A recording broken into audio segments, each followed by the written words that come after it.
Hello everyone, welcome back to my channel. Love with demon king का season 2 लेकर आई हूँ। And I am really sorry guys, इतने दिनों तक गायब रहने के लिए। एक के बाद एक चीज़ें होता ही जा रहा था और फंक्शंस, ओ माय गॉड, इतने सारे हो गए कि क्या बताएं। हर दिन कुछ ना कुछ हो रहा था और दो दो रिकॉर्डिंग करना नामुमकिन हो रहा था। आई एम रियली सॉरी गाइस। चलिए शुरू करते हैं आज का एपिसोड। पिछले एपिसोड में हमने देखा था मिंग्याओ बहुत मुश्किलों से खुद को बचा पाता है और उसने डिसाइड किया कि वो अब कुछ दिनों तक शांत रहेगा। जैसा डिसाइड करना वैसा ही काम। मिंग्याओ शांत हो गया था। दूसरी तरफ वांगजी, जब उसे होश आता है तब सुबह हो चुका था। उसे पिछली रात के बारे में कुछ भी याद नहीं है। दोपहर से लेकर पूरा रात कैसे बीत गया वांगजी को कुछ भी याद नहीं है। वांगजी को बस याद है कि लंच टाइम पर विंग आया था और वांगजी अपने घर के लिए चिट्ठी लिख रहा था। उसके बाद वांगजी को क्या हुआ उसे कुछ याद नहीं। सुबह सर में दर्द लेकर वांगजी उठा। वो अपने सर को प्रेस कर रहा था अपने हाथों से। बट इतने दर्द में भी वांगजी अपने सामने का नज़ारा देखकर खुश हो गया था, क्योंकि नींद से उठने के बाद ही वांगजी ने विंग को देखा। विंग जो वांगजी के बिस्तर पर सर रख के सो रहा था। रात को वांगजी को बुखार आया था शायद, इसलिए वांगजी के सर में पानी का जो पट्टी है ना वो लगाया हुआ था और वांगजी के बेड टेबल पर एक पतीले में पानी भी रखा हुआ था। पूरा ऐसा लग रहा था कि विंग उसका सेवा कर रहा था। वांगजी अपने सर से वो कपड़ा हटाते हुए अपने ही मन में कहा, क्या मुझे बुखार आया था? लेकिन ये कैसा बुखार है जो मुझे याद ही नहीं रहा। वांगजी अपने मन में ही ये सोच रहा था। दूसरी तरफ विंग जो पूरी तरीके से सोया नहीं था, इसलिए थोड़ा सा आवाज़ होते ही, हलचल होते ही विंग का नींद टूट गया। विंग उठकर बैठ गया। बैठते ही विंग ने वांगजी को देखा। विंग हड़बड़ा गया था। वो वांगजी के पास बेड पर बैठता है और कहता है, लंजा, तुम ठीक तो हो ना? तुम्हें तुम्हें कैसा महसूस हो रहा है? क्या तुम्हें अपने शरीर में कुछ चेंजेस महसूस हो रहा है? क्या तुम्हें अपने शरीर में कहीं दर्द हो रहा है? तुम्हें क्या महसूस हो रहा है? क्या तुम्हें पानी चाहिए? ये कहते हुए विंग तुरंत सर्वेंट को बुलाने लग गया था। वांगजी जो विंग को इतना घबराया हुआ, इतना हड़बड़ाता हुआ पहली बार देख रहा था। वांगजी ने कहा, राजकुमार, मैं ठीक हूँ। मुझे कुछ भी नहीं हो रहा है।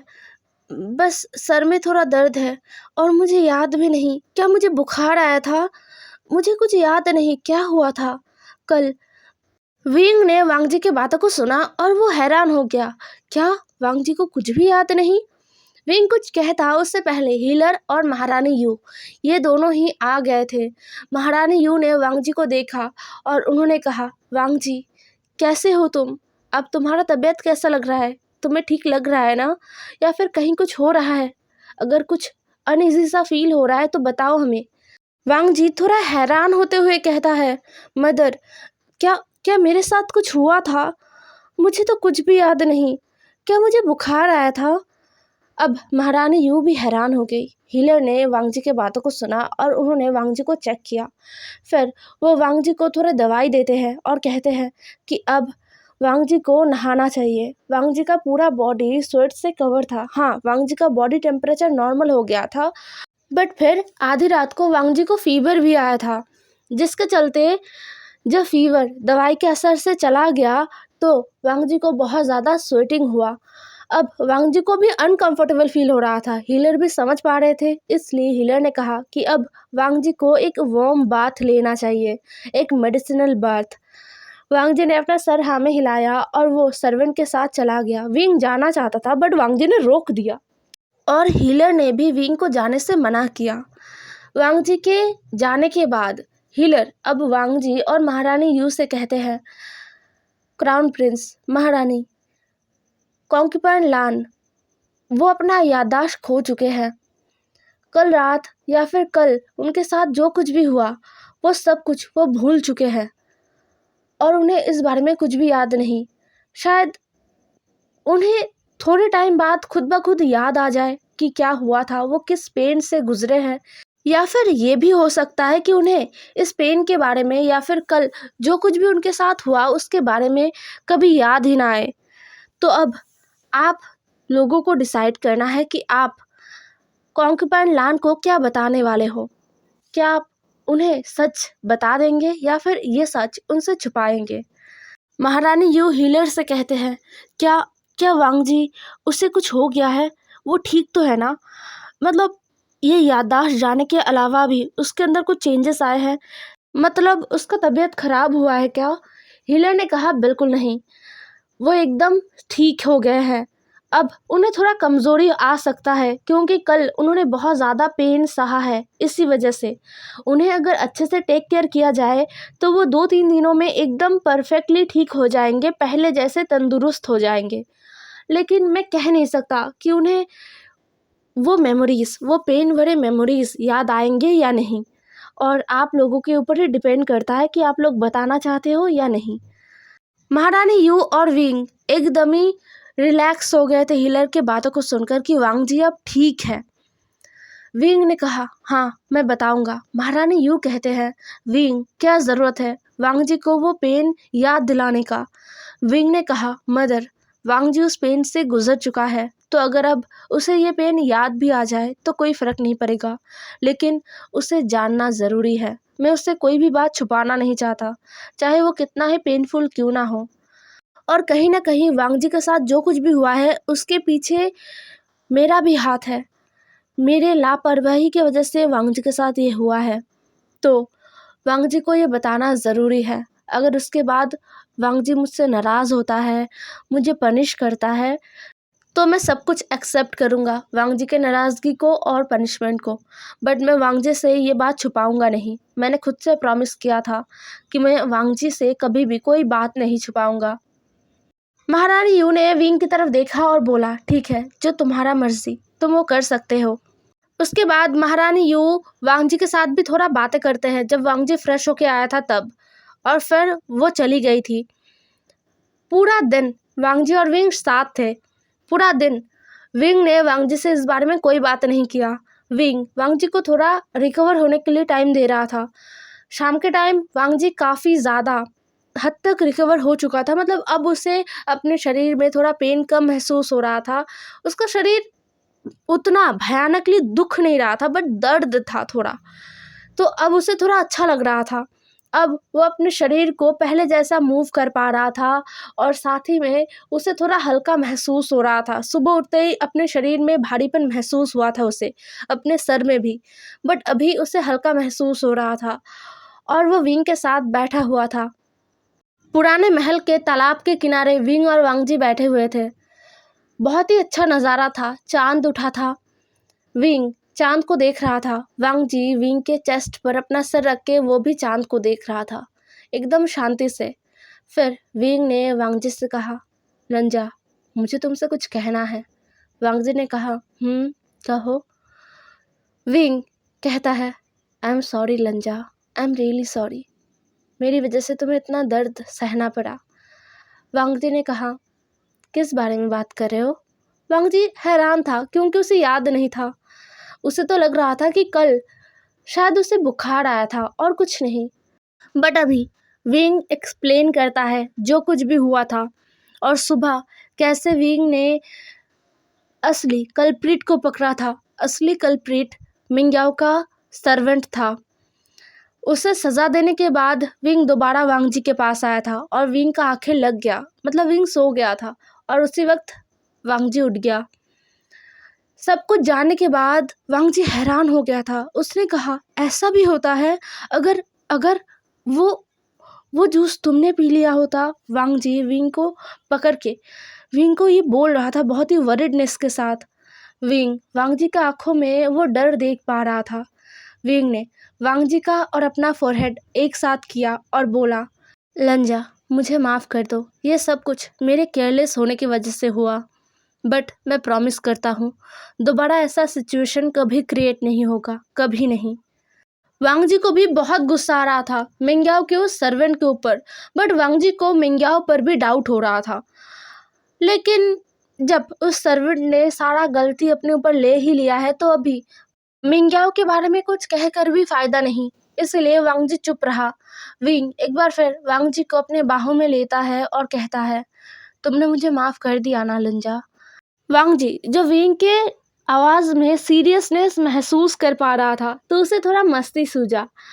उसने कहा, बिल्कुल नहीं, मैं आपको कैसे माफ़ कर सकता हूँ? आपको पता भी है आपने क्या किया?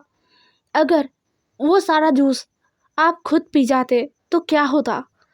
आप शायद कॉन्क्यूपाइन मिंग्याओ के साथ इन्वॉल्व हो जाते और फिर मेरा क्या होता? विंग तुरंत कहता है, ऐसा नहीं होता लंजा, बिल्कुल नहीं। चाहे कुछ भी हो जाए, मैं नशे में ही क्यों ना हूँ, मैं अपना होश क्यों ना खो दूँ, लेकिन मैं कभी भी किसी और के साथ किसी भी तरीके से इन्वॉल्व नहीं हो सकता। मैं बस तुमसे प्यार करता हूँ, मेरा दिल बस तुम्हारे लिए धड़कता है, मेरा बॉडी बस तुम्हें देखकर रिएक्ट करता है। भरोसा करो लंजा, मैं बस तुमसे प्यार करता हूँ, बस तुमसे, और किसी से नहीं, और कभी नहीं कर पाऊँगा किसी और से प्यार। ये कहते हुए विंग ने एक बार फिर वांग जी को गले लगा लिया। फिर विंग को याद आया। विंग ने कहा, और वैसे तुम भी ना लंजा, मैंने कहा है ना तुम्हें, बहुत बार कहा है कि मुझे आप मत बोला करो, मुझे तुम कहा करो।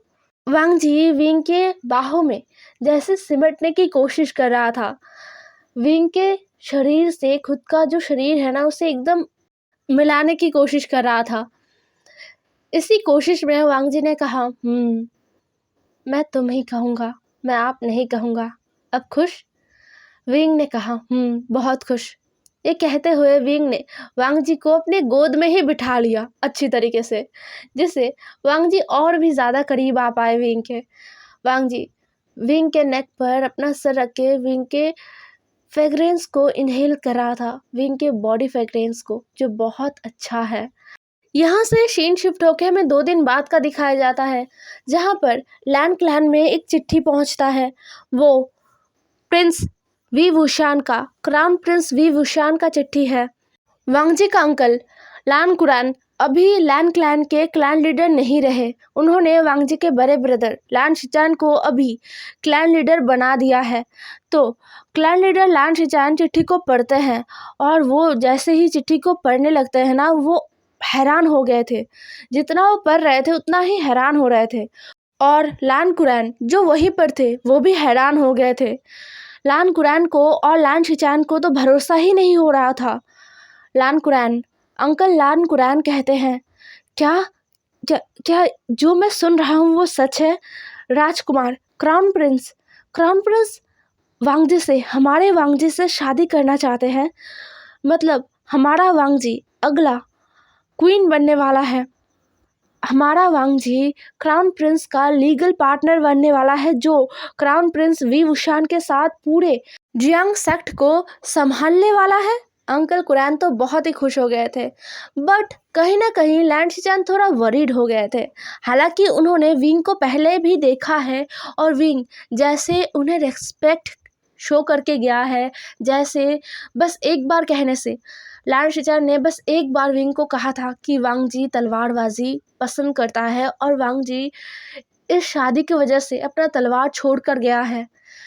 राजकुमार वी वुशान का एक्सप्रेशन चेंज हो गया था। वो खुद वांग जी का तलवार लेकर गए थे। तो इससे कहीं ना कहीं लैंड शिचान बहुत ही इम्प्रेस हुए थे, बट वो अभी भी अपने बेबी ब्रदर को लेकर कंसर्न थे। इसीलिए वो इस चिट्ठी को पढ़कर थोड़ा टेंस हो गए थे। अंकल कुरान जो बहुत ही ज़्यादा खुश थे और पूरे लैंड क्लैन में ये बात फैल गया था, आग की तरह फैल गया था और सभी गॉसिप कर रहे थे, सभी खुशियां मना रहे थे। अब तो लैंड क्लैन का जो खुशियों भरा दिन है वो शुरू होने वाला है, तो सभी बहुत ज़्यादा खुश थे। उस चिट्ठी के साथ वांग जी का भी एक चिट्ठी था, जहाँ पर वांग जी ने सबके बारे में पूछा था। वांग जी ने पूछा था कि अंकल कैसे हैं। वांग जी यहाँ पर बहुत ही अच्छा है, खुश है। क्राउन प्रिंस वांग जी का अच्छे से ध्यान रखते हैं। महारानी यू के रूप में वांग जी को एक मदर मिला है। वांग जी ने लिखा था, महारानी यू जितना क्राउन प्रिंस को और जितना प्रिंस जियांग को प्यार करते हैं, उतना ही या फिर उससे ज़्यादा वांग जी से वो प्यार करते हैं और वो वांग जी को हर एक चीज़ सिखाते हैं। वो एक बहुत ही अच्छी मदर है। वांग जी को एक छोटा ब्रदर भी मिला प्रिंस जियांग चेंग के रूप में। सभी वांग जी से बहुत प्यार करते हैं। वांग जी बहुत खुश है। वांग जी ने लिखा था, क्या वांग जी का ब्रदर खुश है? वांग जी अपने ब्रदर को और अपने अंकल को, साथ में अपने सेक्ट को भी बहुत मिस करता है। बट क्राउन प्रिंस ने वांग जी से वादा किया है। उनके राज्याभिषेक होने के बाद क्राउन प्रिंस वांग जी को लेकर लैंड सेक्ट जाएंगे घूमने के लिए। वांग जी लैंड सेक्ट जाने के लिए बहुत ही ज़्यादा एक्साइटेड है। ये सब कुछ वांग जी लिखा था उस चिट्ठी में। ये पढ़कर जेवजुन को कहीं ना कहीं थोड़ा राहत मिला। और अंकल जो जेवजुन को कह रहे थे, देखो शिचन, तुम खामखा चिंता कर रहे थे, वांग जी कितना खुश है और हमें भी पूरी तरीके से वांग जी के खुशी में शामिल होना चाहिए। शिचनगा जिन्होंने अपना सर नोट किया, अंकल कहते हैं, मैं लैन क्लैन की तरफ से जियांग क्लैन का चिट्ठी एक्सेप्ट करते हुए उन्हें एक पत्र भेजता हूँ। शिचनगा ने अपना सर नोट किया और अंकल चले गए थे अपने काम को करने के लिए। दूसरी तरफ लैन क्लैन में तो तैयारी शुरू हो गया था। वो सब जियांग क्लैन आने जो वाले थे और जियांग क्लैन में शादी का तैयारी भी धूमधाम से शुरू हो गया था। हर एक क्लैन में न्योता पहुंच रहा था, जिसे सुनकर या फिर जिसे पाकर सभी लोग हैरान हो रहे थे। क्या मतलब सभी का एक थॉट बन चुका था कि क्राउन प्रिंस के साथ शायद जिन क्लैन के प्रिंस मेंग्याओ का ही शादी होने वाला है, या फिर क्राउन प्रिंस किसी राजकुमारी से शादी करेंगे। लेकिन यहाँ पर तो कुछ और ही हो रहा है। क्राउन प्रिंस लैन क्लैन के सेकंड जेट से शादी करने वाले हैं। सारे जो राज्य है ना, जिन लोगों ने अपने अपने राजकुमारियों को भेजा था, वो सभी डिसअपॉइंटेड थे अपनी राजकुमारियों से। वो सोच रहे थे कि उनकी राजकुमारियों ने किया क्या है। एक मेल ने क्राउन प्रिंस का मन दिल सब जीत लिया है। अब वो क्राउन प्रिंस से शादी करने वाला है और उनके राजकुमारियों ने किया क्या है। सभी के सभी कहीं ना कहीं डिसअपॉइंटेड हो गए थे अपने अपनी राजकुमारियों को लेकर। बट वो क्या ही कर सकते हैं, शादी के समारोह में उन्हें तो शामिल होना ही था। दूसरी तरफ ये खबर जैसे ही जिन क्लैन पहुंच रहा है ना, जिन क्लैन लीडर तो आग बबूला हो गए थे। उन्हें इतना गुस्सा आ रहा था और उन्हें सबसे ज़्यादा गुस्सा मिंग्याओ पर आ रहा था। अगर अभी मिंग्याओ उनके सामने होता ना, तो वो मिंग्याओ का गला दबाकर वहीं पर मार देते।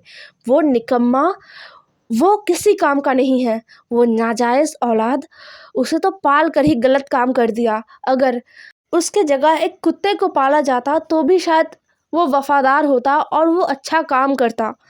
लेकिन वो कुल प्रमुख जिन जो बहुत गुस्से में ये सब बड़बड़ा रहे थे और बोल रहे थे। महारानी जिन जो शांत थे, वो जानते हैं कि उनका पति कितना हरामी है और कितना खराब है।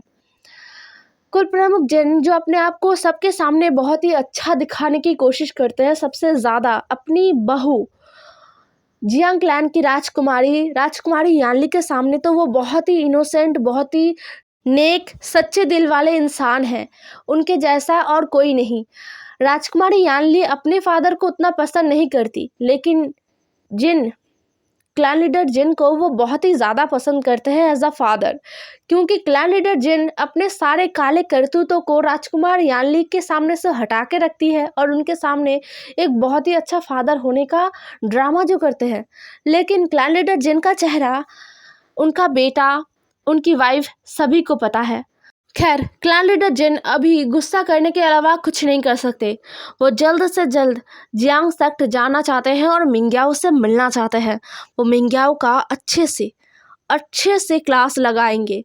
मिंग्याओ, उसने बस 2 दिन पहले चिट्ठी में ये मेंशन किया था कि वो अपने प्लान में कामयाब हो गया है। अब उसे कोई भी नहीं रोक सकता अगला महारानी बनने से। वो ही है जो क्राउन प्रिंस वी वुशान के साथ रूल करेगा पूरे जियांग सेक्ट को।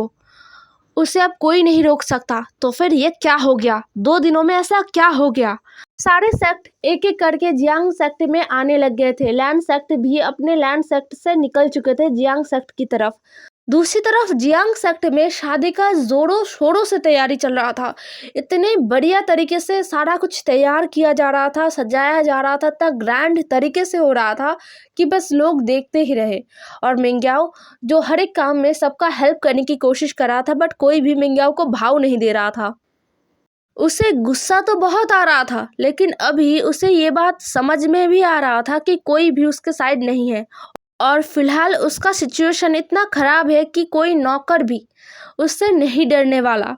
मिंग्याओ को गुस्सा तो आ रहा था और वो सोच रहा था कि उसका भी दिन आएगा, और जिस दिन उसका दिन आएगा वो हर एक इंसान से चुन चुन कर बदला लेगा, एकदम चुन चुन कर, किसी को भी माफ़ी नहीं मिलेगा। ये सोचते हुए मिंग्याओ अपना काम कर रहा था। हे एवरीवन, आज का एपिसोड यही ख़त्म होता है। ज़रूर बताना आज का एपिसोड कैसा लगा, और कल इसका नेक्स्ट एपिसोड आएगा, एकदम कंफर्म है। तो बाय बाय, कल मिलते हैं इसके नए एपिसोड में।